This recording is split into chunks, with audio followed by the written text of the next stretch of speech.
Dictation start होगा 5 second बाद। Start. 20वीं सदी के दो गुण हैं। एक तो यह दुनिया का शायद सबसे बेरहम युग है, बिल्कुल निर्दयी, और दूसरे अन्याय के खिलाफ जितना यह युग लड़ रहा है उतना शायद पहले वाला और कोई नहीं लड़ा। एक तरफ निर्दयता में यह सदी बहुत बढ़ी हुई है तो दूसरी तरफ न्याय की इच्छा में थी। पैरा।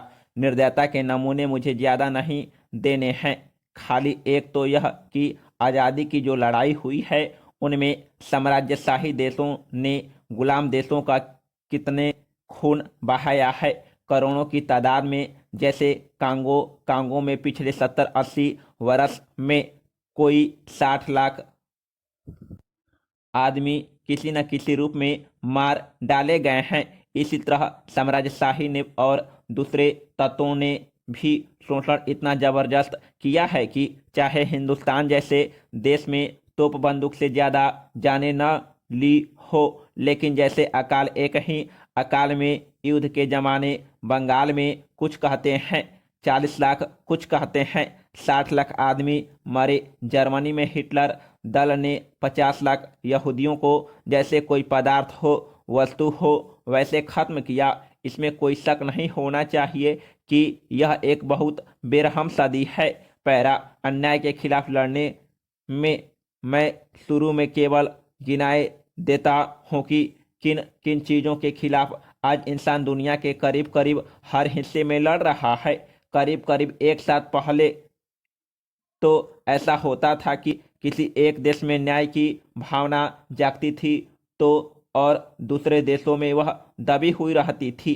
अब की बार ऐसा नहीं है, सभी देशों में न्याय की भावना करीब करीब एक साथ उमड़ी है। कहीं किसी बारे में कम, कहीं किसी बारे में ज्यादा, और एक फर्क यह भी है कि अन्याय कई किस्म का होता है और सब किस्मों के साथ लड़ना पहले कभी नहीं हुआ है। किसी एक प्रकार के अन्याय के विरोध में लड़ाई तो पहले भी मनुष्य ने की है, लेकिन अब की बार सभी प्रकार जो मनुष्य सोच सकता है या उनके खिलाफ एक साथ, कभी इस अन्याय के खिलाफ कभी उस अन्याय के खिलाफ, एक ही देश में कई अन्यायों के खिलाफ लड़ रहा है। पैरा। सबसे पहले गरीबी और अमीरी के फर्क से जो अन्याय निकलते हैं उनको ले। यह जड़ वाला अन्याय है। गरीबी अमीरी कुछ पुराने जमाने को छोड़ दे तो हमेशा ही रही है और कुछ रूपों में कभी कभी किन्हीं देशों में गरीबों का अमीरों के खिलाफ उठना भी हुआ है। लेकिन अब की बार गरीबी अमीरी की लड़ाई में बराबरी की भावना बहुत जोरों के साथ आई है। मैं मानता हूं कि यूं आदमी के बराबरी की कोई प्राकृतिक भावना है, बुरी न हो, थोड़ी बहुत हो। कुछ लोग न माने या इनकार करे तो छोटी मोटी बातें का तो सीधा सा जवाब हो जाता है। मिसाल के लिए लोग कह दिया करते हैं कि पांचों उंगलियां क्या बराबर है, या कि नदियों को कभी देखने जाओ तो पता चले कि कृष्णा नदी एक सेकंड में 1 करोड़ 10 लाख धन 500 फीट पानी बहा देती है और गर्मी के दिनों में वह सिर्फ 500 घन फीट पानी बहाती है। इस तरह से ब, बहुत से उदाहरण लोग दे दिया करते हैं कि इतनी असमता है और असमता प्रकृति का नियम है, न कि समता। इस पर मैं एक बहुत छोटी सी बात कह देता हूं कि प्रकृति का नियम जो भी हो, मनुष्य का नियम होना चाहिए समता। मैं जानता हूं कि आदमी में दूसरी विपरीत भावनाएं भी मौजूद है। मिसाल के लिए लोग चाहते हैं कि समाज का, राज का ऐसा संगठन हो जिसमें हर एक आदमी की जगह निश्चित हो ताकि उसमें उतार चढ़ाव की जोखिम न हो। यह बात लोगों को काफी पसंद आती है क्योंकि करीब करीब हर आदमी किसी न किसी के ऊपर होता ही है।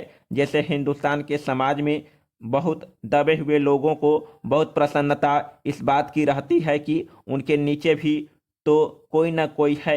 समाज का संगठन सीढ़ी के हिसाब से बन जाता है। ऊंच नीच की सीढ़ी और ऊंच नीच की खाली एक सीढ़ी तो नहीं होती, हजारों लाखों सीढ़ियां होती हैं। हिंदुस्तान जैसे समाज में तो 10 लाख सीढ़ियां होगी।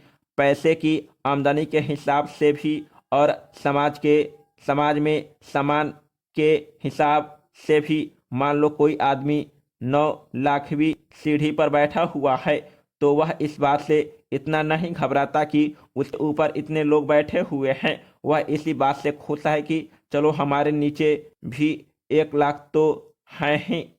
बड़े लोगों को जो समाज का गठन करते हैं, उसे चलाते हैं, उसका नियंत्रण करते हैं, जो उन्हें बड़ी प्रसन्नता हो जाती है। उनके अंदर अफसरों में भी कोई कम बड़े अफसर, कोई ज़्यादा बड़े अफसर, एक बहुत जबरदस्त प्रसन्नता रहती है।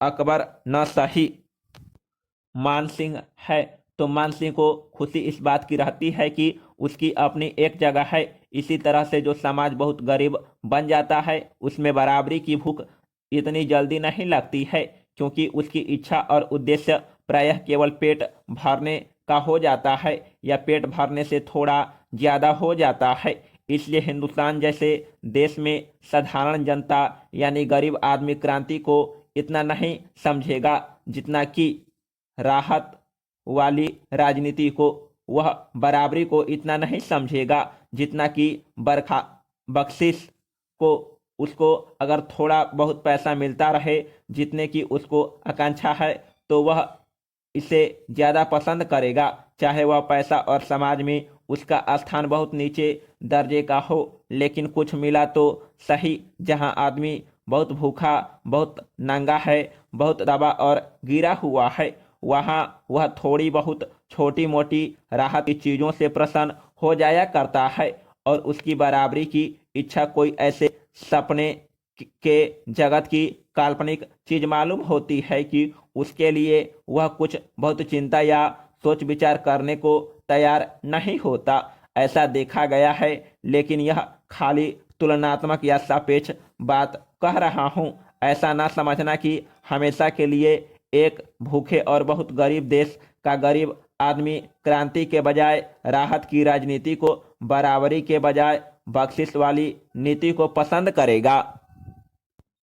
अगर ऐसा हो तो संसार में बदलाव कभी आ ही नहीं सकता। समय बीतते बीतते ठोकर खाते खाते दूसरी बातें भी दिमाग में आने लगती है। पैसे के मामले में कितनी जबरदस्त अंतर्राष्ट्रीय और राष्ट्रीय गैर बराबरी है। उसकी मोटी मोटी बातें एक धागे में पिरोकर अगर अपने दिमाग में रखे तो अच्छा, अमेरिका का औसत आदमी 14,000 रुपये हर साल पैदा करता है, उसकी उत्पत्ति है, 1100 आय है, और हिंदुस्तान का 400 रुपये जहाँ तक दाम के सबब के फर्क होता है, उसका हमने हिसाब लगा लिया कि वह दोगुना तिगुना होगा, तो 400 और 14,000 तक का फर्क नहीं तो 1200 और 15,000 का फर्क है। जो प्रभु देश है और जो दबे हैं उनमें आमदनी का जबरदस्त फर्क है।